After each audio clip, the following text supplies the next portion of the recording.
사실 CG에는 찐반등이라고 했는데 찐반등이 안 나와서 조금 슬프긴 합니다만은 사실 일단 정치적으로는 지난주하고 이제 반대가 됐죠. 한 번에 부결을 걷고 이제 가결이 나왔으니까 뭐 정치적인 판단을 떠나서 일단은 그래도 불확실성 해소라고 받아들여도 되는 거겠죠. 우리 소장님은 어떻게 보셨습니까? 예, 불확실성 해소죠. 근데 이제 지난 월요일과 오늘 월요일이, 그러니까 지난 월요일 같은 경우는 우리가 이제 똑같이 주말에 이제 탄핵안이 부결이 됐었고 이번에 가결이 됐었는데 증시는 조금 전혀 다른 움직임이다라고 반응이 아주 말씀드렸죠. 다르죠. 예, 지난주 월요일 날은 크게 밀렸었고요. 그렇죠. 5% 그런데 넘게. 오늘은 뭐 이렇게 생각보다 좀 뜨뜻미지근한다라는 건데 우리가 이렇게 보셔야 될 것 같아요. 그러니까 보통 우리가 어떤 뭐 미래에 어떤 일이 있다라면 증시는 선반영한다라는 거고 기대감을 갖게 된다라는 거죠. 자, 우리가 저기 뭐 일주일 뒤에 여행을 간다라고 하면 그 여행 가는 순간이 즐거울까요? 아니면 여행을 가기 전이 즐거울까요?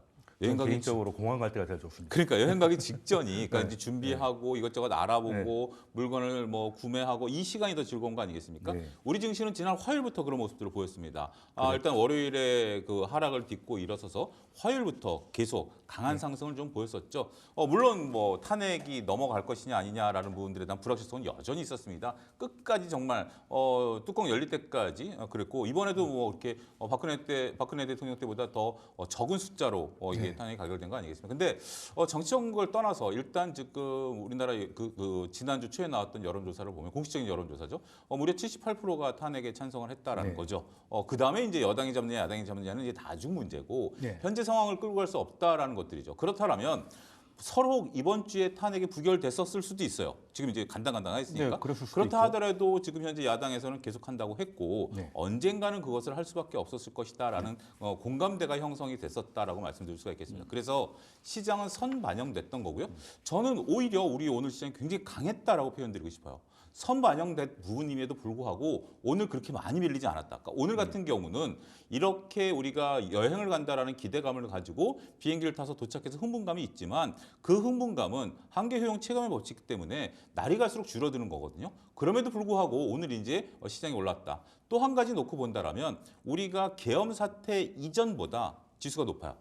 그러니까 지금 회복했죠. 본질적으로만 놓고 본다라면 계엄 사태 이후에 탄핵까지 오는 일정을 놓고 보면 계엄 전보다 지금 현재 지수가 높아요. 그러면 이게 과연 탄핵으로 인해서 계엄 전으로 돌아가서 일상으로 돌아오는 부분에 있어서 지수를 놓고 본다라면 지금 시장에서는 이제부터 새로운 것의 시작이지 폭발하는 안도감은 아니다. 저는 이렇게 구분하고 싶습니다. 네, 사실 뭐 시기의 문제였지 가결은 뭐 그렇죠. 어려운 예상이 아니었기 때문에 지난 화요일 날 반등으로 그거는 어느 정도 다 화요일부터 해소가 이제 됐다. 금요일까지 꾸준히 반등했었죠. 네, 그렇죠. 예. 특히 화요일 같은 경우는 전날 빠졌던 것보다 조금 더 그렇죠. 올라가면서 예. 이제 커버를 했던 것 같은데, 그럼 우리 박시동 평론가님께서는 주말 동안 어떤 생각하셨습니까? 네, 경제를 예측하는 경로가 특히 두 개가 있죠. 예를 들어서 이게 좋은 경우를 생각해서 얼마나 앞으로 이제 이 호재가 주가라든지 뭐 이런 걸 끌어올릴 것이냐 이렇게 생각하는 방법도 하나 있는 반면에 안 좋은 거를 먼저 생각하는 방법이 있습니다. 소위 말하는 리스크 포인트를 찾는 거죠. 그리고 그 리스크가 현실화됐을 때 얼마나 큰 데미지가 있을 것이냐 이걸 보는 거고 또 그거에 대해서 그럼 어떻게 해지하는 것이냐 이래서 밑을 다지면서 경제를 보는 이 두 가지 경로가 있는데 저는 만약에 이번 주에 탄핵이 안 됐었을 때를 한번 생각해 보자고요. 지난주 월요일 아까 우리 소장님 말씀하신 것처럼 어마어마하게 대폭락, 소위 말하는 블랙 먼데이가 나왔었고요. 환율 코스닥 쇼킹했죠. 환율 발작도 나왔었고 난리가 났었습니다. 이번에 이 국민적 열망이 이렇게 높은 상황에서 만약에 탄핵이 안 됐었을 때 생각해 보시죠. 정치적 불안, 혼란, 뭐 내란죄 수사, 또 대통령 나름대로 또 자기 변명에 대한 여러 가지 얘기들, 경제 리더십은 혼란이 실종이 돼 있고 국민들은 또 여전히 수백만 명이 집회를 이어갈 것이 뻔한 상황에서 연말 뭐 산타렐리니 내수는 완전히 실종되면서 극심한 혼란이 있을 거 아니겠습니까? 네, 그랬죠. 이걸 최악의 리스크라고 본다면 이 리스크를 해소해 주는 것만으로도 어마어마했다. 사실 이것만으로도 한국 경제에 큰 불확실성, 소위 말하는 하방이 막히는 그런 일이 있었다라고 해서 저는 정말로 노심초사했는데 탄핵이 일단 가결됨으로써 큰 걱정은 덜었다. 큰 산은 넘었다. 이렇게 좀 보고 있습니다. 네, 뭐 사실 예상보다는 찬성표는 좀 작았던 것 같습니다. 뭐 긍정적으로 보는 데는 뭐 220표도 뭐 얘기하는 곳이 있었는데 204표 나왔죠. 그러면 이제 공식적으로 국힘에서 얘기한 거에 비해서 한 5표 정도 더 나온 것 같아요. 예, 그러면은 예상보다는 좀 덜하긴 했지만 가결 그 자체는 그렇게 예상하기 어렵진 않았었고, 그래서 시장이 좀 돌아왔고, 평론가님께서는 이제 그 불확실성 제거만 해도 굉장히 큰 요건이다라고 말씀을 주셨는데, 그리고 또 하나 사건이 생겼습니다. 오늘인가요? 한동훈 대표가 이제 사퇴를 했죠. 네. 지금 이제 여당 대표가 그만뒀습니다. 그러면 대통령도 지금 탄핵 상태고, 여당 대표가 또 사퇴가 돼가지고 비대위로 넘어가겠죠. 그러면 이것도 불확실성으로 봐야 되는 거 아니겠습니까? 일단 정치적으로는. 그렇죠. 그러니까 네. 이제 모든 어떤 우리 이제 그 지도자라고 네. 이제 표현을 좀 드릴게요. 뭐 정당 지도자들도 있고, 그다음에 이제 뭐 지금 현재 국민의힘이 여당이냐, 여당의 지위를 나눠냈냐, 뭐 이런 것들을 일단 뭐 여러 가지 얘기했습니다. 일단 좀 간단하게 보게 된다라면. 일단 지금 혼란이 오게 된다라면 이 혼란을 어떻게 수습할 것인가에 대해서 정신을 차려야죠. 자, 호랑이 굴에 들어가도 정신만 차리면 살아난다라고 그랬습니다. 근데 이제 정신을 차려야 되는 가장 큰 주체 중에 하나가 현재 지금 우리 그 여당, 그 국민의힘이겠죠. 그러니까 어떻게 보면 우리가 양당제, 그러니까 이제 물론 이제 군소 정당들이 있습니다만 거의 양당제로 이제 그 이끌어져 가고 있는 이제 우리나라 상황에서 한 당이 현재 지금 그 단일 대우로 움직이지 못하는, 물론 이제 그렇게 해서 혼란일 때는 단일 대우가 필요하거든요. 근데 이제 말씀하셨다시피 지금 이제 일반적인 국민들 입장에서 보면 탄핵안이 통과된 것은 만야 정야를 떠나서 확률은 5대 5였죠. 통과냐 부결이냐. 근데 통과가 됐기 때문에 그걸로 일반 국민들은 끝난 겁니다. 근데 이제 문제는 국민의힘에서 이게 이제 숫자가 생각보다 적냐 많냐 누가 했냐라는 것들이고, 그 다음에 국회의원이지 않은 여당 대표가 이제 실질적으로 이제 자리를 물러났고 최고위원도 다 자리를 넣은 거 아니겠습니까? 자, 상당히 조금 안타깝습니다. 일단 그동안 우리나라를 이끌어왔었던 여당이었었고 앞으로도 지금 현재 상당 부분 역할을 해야 되는 그런 부분들인데, 일단 그들 내부에서조차도 현재 지금 서로 간에 이제 그 뭐 심지어 한 명씩 일어나가지고 누가 가결표 던졌는지 그걸 얘기하라는 네, 식의 분열 이제 국면이죠. 인민 이제 편식의 이제 그런 부분들이 나타났기 때문에 일단 국민들 입장에서는 좀 답답할 것 같아요. 뭐 딴 걸 떠나서 그들을 지지하는 사람들은 빨리 그들이 어떤 하나의 단일 대우로 그리고 하나의 어떤 정말 민생을 위해서 이런 부분들이 좀 띄워줘야 되는데, 지금 가장 중요한 건 그거 아니겠습니까? 정치적인 부분들이야 저희가 얘기할 수 있는 부분들은 아닌데, 앞서 평론가님 말씀하신 것처럼 국회의장께서 맨 마지막에 그러지 않았습니까? 송년회도 좀 하고 여러 가지 해라. 지금 너무 어렵다라는 건데, 지금 어렵다라는 얘기가 의외로 정부라든지 여당에서 나오고 있지 않다라는 거. 그들이 과연 내가 어떤 그 행동을 하는 게 국민들을 위한 것이냐, 나를 위한 것이냐라고 했을 때는 나를 위한 행동들을 좀 너무 거기에 집착하고 있다라는 모습들이 오히려 조금 경제 주체들 입장에서 보면 좀 답답하다. 언젠간 그들이 돌아오긴 하겠죠. 근데 이게 길어질수록 문제가 되지 않을까 말씀드릴 수 있겠습니다. 사실 탄핵 국면 때 최근 두 번의 탄핵은 다 그 여당의 분열이었던 것 같아요.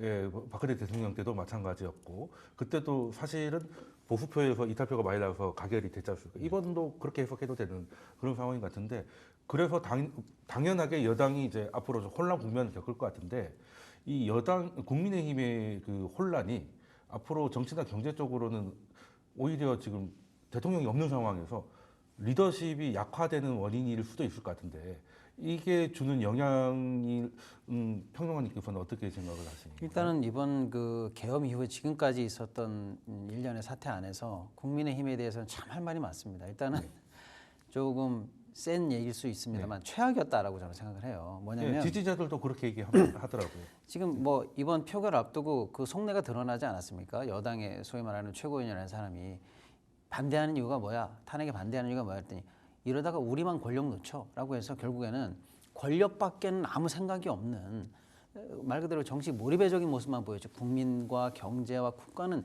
고민한 흔적이 나오질 않아요. 진짜 이래가지고 이게 책임성을 갖고 있는 집권 여당인가 싶을 정도의 모습을 일단 보여줬고요.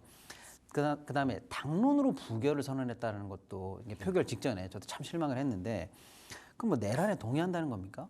라고 해서 참 일단 불만이 많았고, 특히 이때 권성동 원내대표의 발언이 화제가 됐는데, 뭐라고 했죠? 탄핵이 부결된다고 해서 경제 망한다는 법 없어.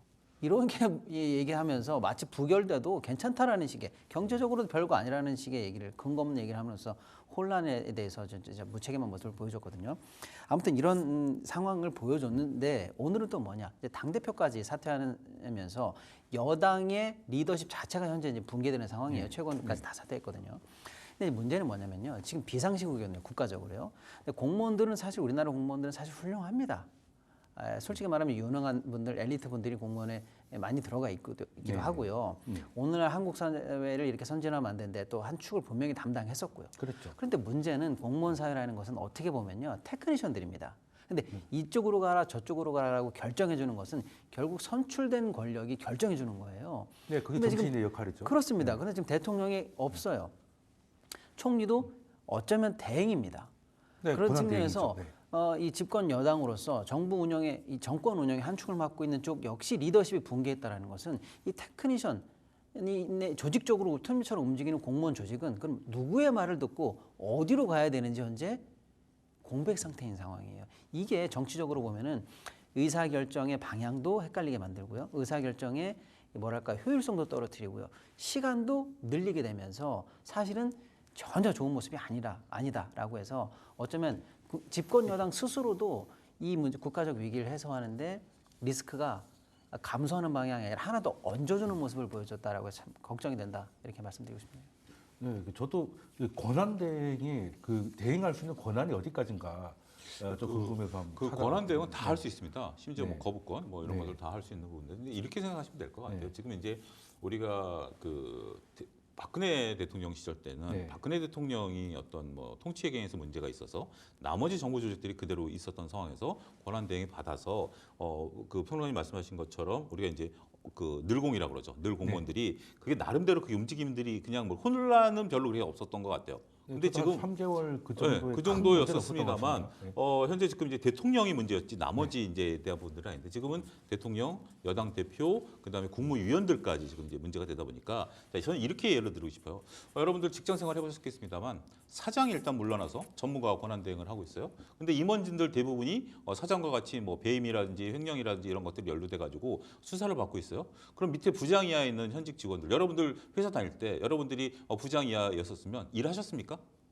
솔직히 얘기하면 뭐 눈치 보고 있죠. 그렇죠. 그러니까 해야 될 일, 당장 지금 해야 될 네. 이게 안 돌아가면 지금 회사가 삐끗나는 일들은 하죠. 그냥 앉아가지고 삐끗삐끗하죠. 실무진들은 실무는 하는데 그렇게 하는데 예. 새로운 일을 만들거나 그렇죠. 창의하거나 아니면 지금 현재 뭐 어디 저기 좀 신경을 써야 되거나 이런 일은 거의 벌어지지 않는다라는 네. 거죠. 정해진 일들만 그냥 지금 예산은 통과됐으니까 아직 그것도 국무회의 안 열렸잖아요. 그다음에 이제 꾸역꾸역 진행되는 건데 지금 우리나라는 그게 아니잖아요. 지금 이제 인공호흡기를 달아야 될 시절인데 인공호흡기는 지금 누가 총대를 메고 달겠습니까? 더군다나.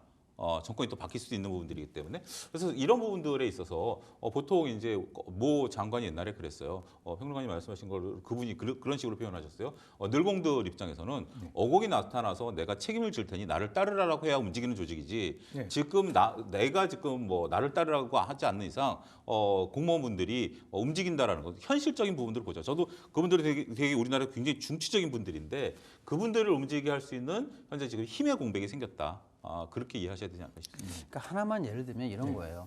지금 국회를 통과한 마지막 예산은 여기서 뭐 자세히 그걸 논평하지는 않겠습니다만 감액 예산으로 일단 통과가 됐단 말이에요. 네, 근데 그렇게 정부 스스로도 사실은 증액하고 싶은 게 있습니다.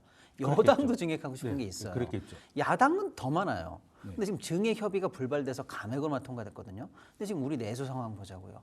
어떤 식으로든 또 어느 범위인지는 모르겠으나 무조건 현재 응급조사를 맞아야 되는 상황이에요. 내수 같은 네, 경우에는요. 뭐 저도 그래서 인트로에 추경 얘기를 했었죠. 그렇습니다. 그러니까 그러면 추경이 지금 시급하다라는 거는 누구나 다 인정하는데 만약에 지금 정부 여당이 리더십을 제대로 세우지 못하고 있는 상황이라면 헌법재판소에서 적어도 2달 이상 걸리겠죠. 대선도 60일 이상 걸리겠죠. 그렇죠. 어영부영하면 상반기 그냥 가요. 그럼 그 안에 반드시 추경이 돼서 어쨌거나 경제의 시기는 경제의 시기대로 굴러가게 해야 되는 골든타임이 있는데 지금 추경조차도 못한다는 상황이거든요. 그러면 이게 어쨌거나 정부 여당의 리더십이 서야 야당과 이거는 살리자 이건 안 살리자 추경 그럼 하면 2월에 하자라든지 3월에 이게 빨리 돼야 되는데 이런 부분이 바로 지금 여당의 리더십 붕괴가 지금 이 국가 의사결정에 리스크로 작용한다는 거죠. 사실 뭐 예산안 단독 통과시켰는데 추경도 단독 통과시키면 되는 거 아닙니까?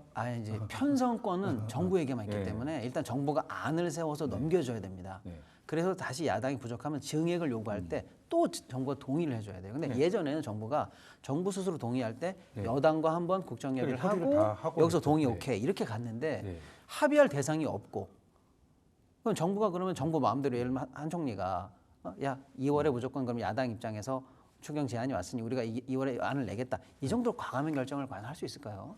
그러니까 해야 이제 되지 않을까요? 당연하죠. 권한 그런데- 대행이니까 그렇죠. 권한을 대행을 해야죠. 그렇죠. 이제 그런 측면에서 한 축인 국힘이 서포트 내지는 의견을 내줘야 이게 원활하게 되는데 마침 이제 정부 여당의 리더십까지 붕괴가 되니 이렇게 지금 이 정부, 여당, 야당 이 3축이 돌아가는 시스템이 상당히 비효율적으로 흘러가지 않을까 싶어서 걱정이 그러면 된다는 말씀하신 그런 대로 겁니다. 네. 정부하고 여당의 리더십이 지금 굉장히 약화돼 있습니다. 네. 예, 그러면 물론 대통령이 있을 때보다 당연히 못하겠지만 그 총리 중심으로 권한대행 체제로 뭔가를 할 때 그러면 예전처럼 민주당도 너무 한쪽으로 자기 의견만 얘기하면 또 같은 얘기가 반복되지 않습니까? 그러면 윤 대통령의 국정에 문제가 있어가지고 탄핵까지 갔으면 이제는 좀 서로 협의를 좀 할 여지가 있어야 될 것 같은데 민주당도 지금 또 보니까 이제 한덕수 총리도 얼마든지 탄핵할 수 있다 뭐 이런 얘기로 거의 협박식으로 얘기를 하는데 그렇다면 이게 예산안이 또 추경이 또 되겠느냐 이런 좀 걱정이 생기는 건 사실입니다. 네, 저는 이 구도는 이렇게 좀 보셔야 될 것 같아요. 지금 이제 야당에서는 그 여당과 정부가 3인 협의체를 갖자라고 했고, 그 다음에 여당에서는 야당이 왜 들어오느냐, 우리만 하겠다라고 좀 얘기를 한 거죠. 그러니까 지금 대화 자체가 서로가 다 안 되는 것 같아요. 그러니까 지금 현재 윤석열 대통령을 우리가 탄핵하는 과정에 있어서 많이 안타까운 게 물론 서로 주장은 다르죠. 왜냐하면 서로 양당제의 단점 중에 하나가 상대방을 인정하게 되면 다음 선거에서 이기기 어려우니까 반대를 위한 반대를 하는 경우도 물론 있습니다. 그런데 지금 상황에서 말씀하신 것처럼 3주체가 그러니까 가운데 있는 사람이 없다라면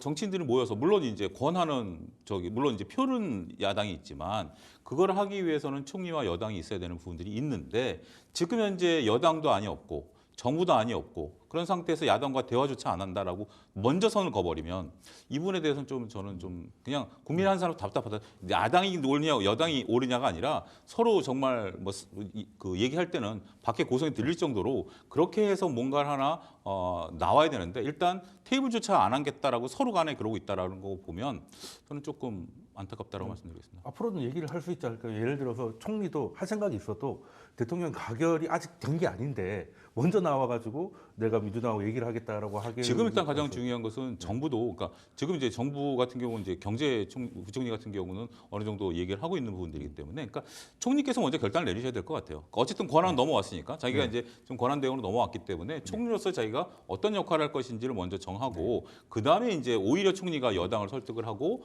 그 다음에 이제 야당과의 관계 중재를 설정 하셔야죠. 이런 부분들을 해야 되는데 지금은 시간만 조금 물론 이제 우리가 뭐 당장 오늘부터 뭘 해달라는 게 아니라 이제 총리도 이제 생각을 좀 갖긴 해야 되겠습니다만 우리가 기대하는 것은 이러한 것들을 좀 질질 끌지 말고 최소한 이번 주 내에 어느 정도 서로 간의 입장 표명은 좀 해야 되지 않을까라고 좀 말씀드립니다. 사실 뭐 총리였다가 권한대행으로 오늘 첫 출근한 거잖아요. 그렇죠. 어떻게 보면. 네. 그러니까 오늘 뭐 많은 거를 하긴 좀 한계가 있을 네, 것이고 네, 그 상황 수습도 좀 해야 되고 또 총리였을 때보다 권한대행일 때 받아야 될 보고도 좀 늘어날 겁니다. 그렇죠. 그죠? 그러면 이제 시간이 조금 걸릴 거는 같은데 이제 그걸 너무 길게 가면은 그렇죠. 이제 리더십 부재가 경제에 실질적인 타격을 줄 수 있다라는 걱정은 좀 하실 수 있는 것 같고 그러면 아까 그 앵커님 말씀 살짝만 좀 보태면 저도 그 부분 참 중요한 포인트라고 봅니다. 어쨌거나 비상시국입니다. 그렇죠. 그러니까 이참에 야권에서도 본인들이 원래 주장했던 부분을 다 반영하기는 어려워요. 그렇죠. 그 정치라는 그렇습니다. 게 다 가져갈 수는 그렇습니다. 없잖아요. 그래서 예를 들어서 근데 이제 이번에 감액 예산이 결정된 이유는 예를 들어서 그 사실 정치적인 포인트가 컸다는 걸 우리가 다 알지 않습니까? 검찰 네, 특활비라든지 사실 이런 거. 그렇죠. 네. 근데 정부 여당이 또 그걸 들고 나온다? 그거 합의 안 됩니다. 그러니까 그런 거 하지 말고 오직 경제, 내수, 산업 이런 거 위주로 추경이 편성되면 되고 또 이렇게 하도록 정부 여당은 많은 부분을 내려놔야 됩니다. 네. 다만 야당도 예를 들어서 지금 뭐 지역화폐 예산을 당초 정부는 0원으로 시작했는데 네. 중간에 이제 합의할 때 4,000원까지는 올라간다라는 얘기가 지금 나옵니다. 예, 뭐 증액 얘기 있었던 예, 걸로. 그런데 정부 여당, 근데 야당은 뭐 한 1조 몇천억 정도는 돼야 되지 않느냐. 그래서 이게 지금 안 좁혀지긴 했거든요. 네. 근데 지금 1조를 또 풀로 반영한다라는 걸 주장하기보다는 예를 들어 정부가 5, 6천억이라도 가져오면 그거라도 하면서 1차 추경 먼저 간다라는 식에서 서로 조금씩 이 비상시국에 대한 경각심을 가지고 합의할 거 빨리빨리 합의하면서 정책 쟁점 없이 내수 진작과 관련한 순수한 예산은 좀 빨리빨리 갔으면 하는 그런 생각이 예산안도 듭니다. 뭐 산업부 말씀하신 것들 그렇습니다. 일단 교집합들 일이 그렇죠. 있는 것들을 먼저 하고 예. 쟁점이 되는 거는 뭐 정안 되겠으면 나중에 추경 때 논의하는 걸로 그 정도까지 그렇죠. 2차, 3차 추경으로 미루더라도 사실 예. 그런 거 우리 많이 봐왔잖아요. 예. 예, 많이 봐왔으니까 이제 그렇게 좀 넘어가면 이게 너무 극단적으로 가면 상황이 여기까지 왔는데 그렇습니다. 여기까지 가면 이제 서로 솔직히 좋을 게 없으니까요. 그러면은 사실 제가 이 개헌 국면에서 제일 걱정되는 거는 미국이 바뀌고 있는데 미국 입장에서 누구한테 전화를 걸어야 되냐 이게 조금 모호할 수 있겠다는 생각이 들고 막말로 해리스가 됐으면 정책 유지가 어느 정도 될 거니까 뭐 모르겠는데 미국도 굉장히 정치색이 바뀌어버리는 시기잖아요. 그러면 이제 기존의 정책들하고 새로운 행정부가 하고 싶은 게 있을 것인데 그 안에서 우리는 이제 뭔가를 주고 뭔가를 받아야 될 것 같은데 여기서 오는 리더십 부재가 나중에는 이게 악재가 되지 않을까 하는 생각을 하는데 만약에 그 소장님이 거기서 정책 결정을 어느 정도 할 수 있는 상황이시라면 미국한테는 우리가 어떤 스탠스로 하는 게 좋다고 생각하십니까? 일단 지금 뭐 집안 시끄러운데 밖으로 나갈 수가 없는 게 진짜 안타까운 거죠. 네, 그렇죠. 원래 집안이 안 시끄러웠으면 바깥 일을 하는데 일단 집안 시끄러운 부분들이 있고 근데 저는 다행스럽게도 오늘 이제 총리께서 미국과 통화를 하셨죠. 네. 그게 굉장히 저는 굉장히 중요한 거죠. 제일 먼저 해야 될 거 하셨죠. 그러니까 제일 먼저 해야 될 일을. 그러니까 이제 지금 어떻게 보면 미국 측이 이제 계엄 사태 이후에 조금 불편한 시각을 드러냈던 거지 주한미군이 있는 상태에서 통보 없이 물론 이제 지금 보니까 다 알고 있었긴 했지만 네. 통보 없이 이제 계엄을 했다라는 것은 이제 굉장히 불쾌감을 나타냈고 그것이 향후 이제 협상 과정에 있어서 우리가 좀 아킬레스건이 될 수 네, 있다라는 뭐 건데요. 수 있다. 예, 근데 그러면서 이제 많은 얘기가 과연 그때 평론가님 말씀하신 게 저는 기억이 나요. 트럼프 대통령이면 도대체 어디에 전화를 해야 되느냐? 전화번호가 쫙 나왔는데 대통령서부터 총리, 외교부 장관, 뭐 야당, 여당인데 지금 어느 누구랑 나랑 협상할지 몰랐는데 어쨌든 지금은 이제 총리가 결정이 됐으니까 지금 이제 우리나라 법상 공식적으로 총리가 우리나라를 대표하니까 네. 거기랑 이제 통화를 했다라는 것은 굉장히 상징적인 의미다라고 좀 말씀드릴 수가 있겠습니다. 그러면 지금부터 해야 될 것은 뭐예요? 이제 선출되지 않은 권력이지만 자리에 있다 보니까 이제 물려받은 권력이긴 합니다만 일단 지금으로서는 외교부가 해야 될 일이 있고 뭐 우리 통상자원부가 해야 될 일이 있고 경제부처가 해야 될 야당이 할 일은 없어요. 이건 정부가 해야 될 일, 여당도 할 일은 아니에요. 그러니까 그들로 하여금 어떤 그들 나름대로 내부적으로 이 계엄 사태 이전부터 미국과 협상하려고 하는 그런 것들이 다 스케줄이 나와 있을 거라고 저는 미뤄 짐작을 합니다. 뭐 우리나라 공무원 조직들이 그렇게 허술한 건 아니니까 이제 그런 것들에 대한 어떤 그 좀 강한 좀 이런 것들을 좀 이제부터 좀 펼쳐지기를 저는 기대한다라고 좀 말씀드릴 수 있겠습니다. 근데 사실은 이제 트럼프 대통령 입장에서는 한국이라는 이른바 선거 때도 한국을 머니머신이라고 했어요. 그러면서 미국으로부터 돈을 많이 뜯어가는 나라 8위 아닙니까? 트럼프 입장에서는요. 그런 나라를 통해서 그런 나라를 쉽게 말하면 때리는 모습을 보여내고 거기서 미국의 국익을 확보하는 모습을 임기 초에 보여주고 싶겠다는 욕망 우리가 다 알고 있는 거거든요. 네, 뭐 정치적인 뭔가를. 근데 사실은 가져가야 계속 보고 있는 겁니다. 네. 근데 지금 왜 이러면 그 캐나다와 멕시코는 대번에 임기 시작하는 날부터 내가 어떻게 하겠다는 얘기를 네. 바로 발표했는데 왜 우리까지 아직 차례가 안 오느냐? 우리 상대가 지금 누군지 한국을 때리고 싶은데 상대가 누군지 몰랐기 때문에 지금 안 나오고 있는 거지. 사실 한국에 대한 메시지도 충분히 준비되고 있다라는 게 지금 들려오는 당연히 전원이거든요. 준비가 되고 있겠죠. 예. 근데 불행 중 다행인 것은 아직 안 나온 상황이었거든요. 우리의 자체적인 이유 때문에. 다만 이런 국면에서 그동안 이제 소장님 말씀처럼 사실은 우리에게 유리하게 시간이 흘러간 건 아니고 어떻게 보면 트럼프 때 책을 잡힌 거예요. 예를 들면 이런 거죠. 계엄이 선언되는데 사유가 두 개거든요. 네. 하나는 사변, 하나는 전시. 네. 사유가 두 개예요. 근데 사변은 솔직히 행정적으로 뭐 경찰력으로 진압이 안 되는 폭동 같은 거고요. 네. 전시는 말 그대로 전쟁. 전시에 준하는 정도의 상황. 전쟁 직전에 무슨 일이 났다는 거거든요. 근데 이게 왜 민감하냐면 전시에 준하는 이유로 계엄이 되잖아요. 그러면 군사적으로는 대포권이 걸려야 됩니다. 네. 대포권이 걸리면 전시잖아요. 네. 전시에 준하잖아요. 그럼 미국이 전자권을 행사해야 되는 거예요. 네, 삽 넘어가면 넘어가는 그렇죠. 거 알고 그 미국 입장에서는 내가 지금 우크라이나나 팔레스타인 때문에도 정신이 없는데 여기서 전시에 준하는 전자권을 지금 행사해야 된다고? 근데 그런 일을 나 없이 했어? 이거 한국 앞으로 방위비 관련해 가지고 군사적으로 나한테 확실하게 하나 콕 낀 거야.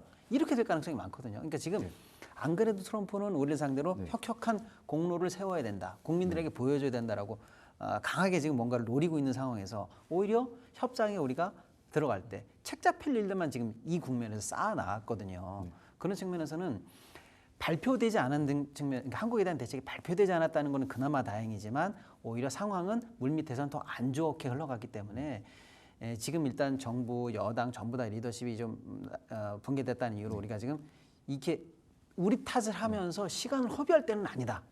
비상하게 여야 정의 이 부분에 대해서는 좀 힘을 모아서 다시 한번 우리 국가 전략을 세우고 대미 협상을 나서야 되는데 그나마 미국 대사관에서도 어저께 발표된 거예요. 이제 우리가 트럼프 협상단을 꾸리고 그걸 위주로 TF를 만들어서 일을 해보겠다는 이 선언이 늦었죠. 근데 지금이라도 미국도 우리 정치 스케줄 좀 보지 않았습니까? 뭐 부결되면 조금 더 기다려보고 가결이 됐으니 사실 외교는 똑같은 대통령의 고유 권한이니까 그 가결되지 않았는데 우리 총리랑 먼저 얘기하고 있을게라고 하는 것도 사실 한국한테는 위법 행위를 하라는 얘기가 되는 거니까 이제 나름 스케줄 조정이 좀 있었던 거 아닐까 싶기도 하고 그래서 저는 사실 뭐 미국이 몰랐다고 생각하지는 않는데 알았어도 모르는 척하고 이제 협상 레버리지를 쓸 가능성은 충분히 있다 보고 있고요. 그리고 또 우리 트럼프라고 하면 일단 방위비가 얘기 나올 거고. 이왕 이렇게 된 거 하나 더 얹지 않을까 하는 우려도 있습니다. 주한미군 철수라든지 좀 더 강한 카드를 해서 우리나라한테 쉽게 말해 머니머신한테 조금 이렇게 돈을 빼려는 그런 상황이 되지 않을까라는 예상은 어렵지 않은데 그럼 또 우리가 또 뭔가를 또 줘야 되겠죠. 예, 이 상황이 저는 이렇게 정리를 해야 될 것 같아요. 지금 이제 저희가 이제 나라를 위한 마음으로 저는 우리 셋이 얘기를 한다라고 봐요. 근데 보통 우리가 이 방송에서 저희가 국민으로서 얘기해야 되는 것은 정부가 어떤 정책을 펼쳤을 때 그 정책에 대해서 이것이 잘했고 이것이 잘못했다. 잘한 건 칭찬해주고 잘못한 것은 국민의 한 사람으로서 건전한 비판을 하는 것이 옳다라고 보는데 지금 얘기가 저는 겉도는 느낌을 우리 그런 느낌이 드실 수밖에 없다라는 게 지금 정부가 일을 할 수 있는 상황이 아니다라는 걸 누구든지 알고 있고 이것을 정부 스스로가 자초를 했고 그 다음에 이제 우리는 희망 섞인 얘기를 하지만 지금 뭐 그런 걸 할 수 있는 여건조차 지금 안 되고 있는 상황. 이런 상황들이 있다 보니까 여기까지 온 게 진짜 국민 한 사람은 너무 안타깝고요. 근데 어찌됐든 지금으로서는 정말 뭐 정부가 뭐 해야 될 일이 한두 가지가 아니죠. 당장은 뭐 우리 지금 병원 가는 문제도 좀 문제가 지금 내년 뭐 시작되는 것부터 여러 가지 지금 문제들이 있는 상황이기 때문에 일단 저는 딱 한 가지만 외쳐야 된다라면 일단 빨리 정부가 중심을 좀 잡아라. 정부가 어찌됐든 총리가 이제부터 내가 뭐 권한대행이니까 새로운 것을 하지는 않겠지만 일단 지금 각 부처마다 좀 계획 세우고 있었던 것들에 대한 현안 보고라든지 아니면 여기서부터 내가 이제 여러분들이 하는 것에 대해서 최대한 어떤 지원을 해주겠다라는 부분들로 가야 되는데 일단 뭐 물론 이제 물리적인 시간이 좀 지나야 되긴 하겠죠. 그런 부분들 그 사이에 이제 여당은 또 정치적인 부분들을 여당 나름대로 잡아야 될 것이고 그런 것들이지 자꾸 이렇게 그러니까 지금 현재 뭐 우리가 뭐 법적인 책임을 물겠다라는 것도 좀 더 이상의 이제 진전을 안 시키고 있는 것도 그런 모습들이 일단 그게 선행이 돼야 나머지들이 이제 줄줄줄 이어지는 그런 부분들이 아니겠나. 지금 미국 같은 경우도 정권이 바뀌니까 지금 미국 대사께서 지금 이제 바뀌죠. 미국 대사도 바뀌죠. 지금 주요국 대사들이 다 바뀝니다. 주요국 대사 바뀌는 상황에서 그들이 지금 우리나라를 떠나야 되는지 못 떠나고 있어요. 이 계엄문 사태 발표 이후에. 왜냐하면 오면 또 우리 시임장 받고 뭐 해야 되는 그런 것들이 있으니까 그런 어떤 자기네들도 외교 공백이 생길까봐 지금 미국 가야 되는 지금 미국 대사가 못 가고 있는 상황이다 보니까 어떻게 보면 이참에 좀 잘 수습하면 나름대로 그래도 희망의 트리거는 좀 있을 수 있겠다 좀 말씀드리겠습니다. 한 가지 짧게만 말씀드리면 이게 해외 정보나 해외 산업과 관련해서 일본과 우리가 조금 메커니즘이 다릅니다. 우리는요.